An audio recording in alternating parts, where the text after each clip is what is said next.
Chapter 2. Story inspired by Squid Game. Medyo naguguluhan man si Player 325, Map, sa setting ng laro. Nagsimula na itong isuot sa kanyang magkabilang paa ang ice skate shoes.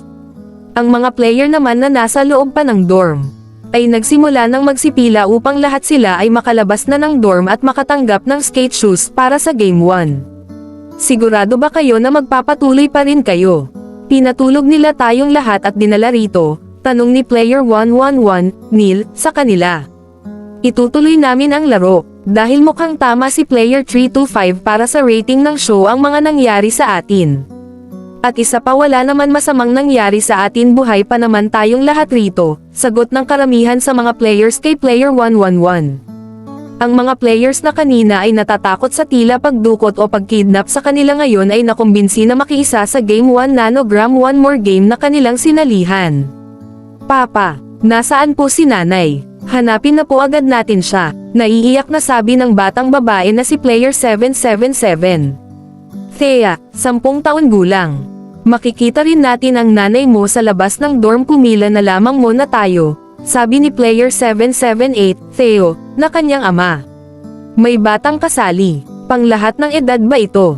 Baka may lolo o lola na kasali rin rito.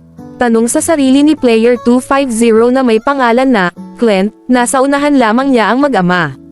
Base sa nadinig ko, mukhang buong pamilya sila sumali, the more mas malaki pag-asa manalo, grabe ang mindset nila, muling sambit ni Player 250, Clint.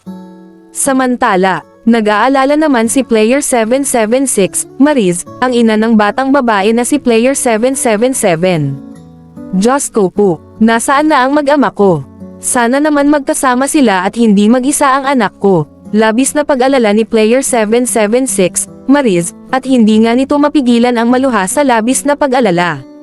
Nang may isang lolo ang nag-abot sa kanya ng panyo. Kung nasaan man ang mag-ama mo, sigurado ako magkasama silang mag-ama, pagpapagaan ng loob ng lolo na si Player 001, Jose.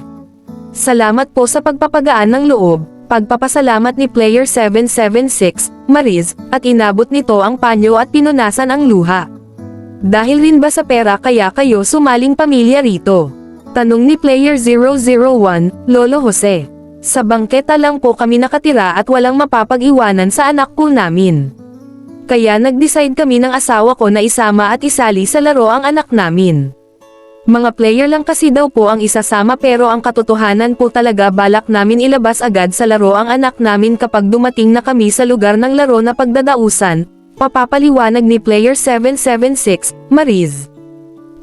Kaya naman pala may batang kasali sa laro. Pero kung kaya naman niya ang mga laro, maaari pa rin siya makilahok at malay rin natin ang anak ninyo ang manalo, sabi ni Player 001, Lolo Jose. Chapter 3. Marami na sa mga players ang nakalabas na ng dorm at bumungad rin sa kanila ang isang ice stadium na ine-expect na rin naman nila dahil sa skate shoes na binibigay sa bawat kalahok. Marami sa mga players ang nangangamba na agad matanggal sa laro dahil hindi naman sila marunong mag-skate sa ice stadium. Kainis, mukhang sa Game 1 palang tegi na ako. Nakakaloka, pagkabahala ni Player 150, Max, isang binabae na kabilang sa mga hindi marunong mag-skate. Bakla, walang lugar ang bakla sa larong ito. Malamang ipang lalaki mo lang ipapanalo mo. Ganyan naman kayong mga bakla, tigang sa T, sabi naman sa kanya ni Player 696, Sandra. Excuse me, babaeng drawing ang kilay. Huwag ka judgmental kundi ka rin naman kagandahan. Che, pagtataray ni Player 150, Max. Aba, may problema ka ba sa kilay ko? Baka gusto mo burahin ko yung kilay mong bakla ka. Pagkainis ni Player 696, Sandra.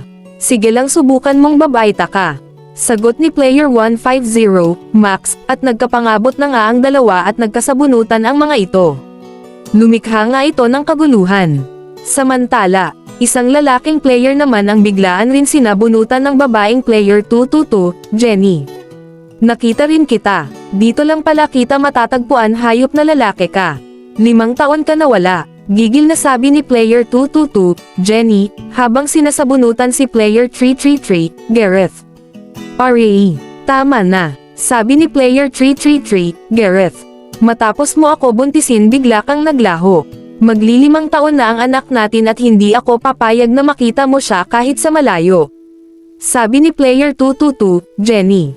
Ayos lang. Kaya nga ako naglaho.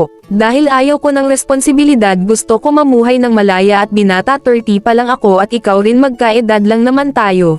Sabi ni Player 333, Gareth, habang inaayos pa ang buhok nito matapos siya sabunutan. Grabe ka. Yan lang ang sasabihin mo. Yun talaga. Sobrang nakakainis ka talaga. Wala ka talagang kwenta. Pagkainis lalo ni Player 222, Jenny, at muli nito sinabunutan si Player 333, Gareth. RAE, dalawang kaguluhan na nga ang nagaganap.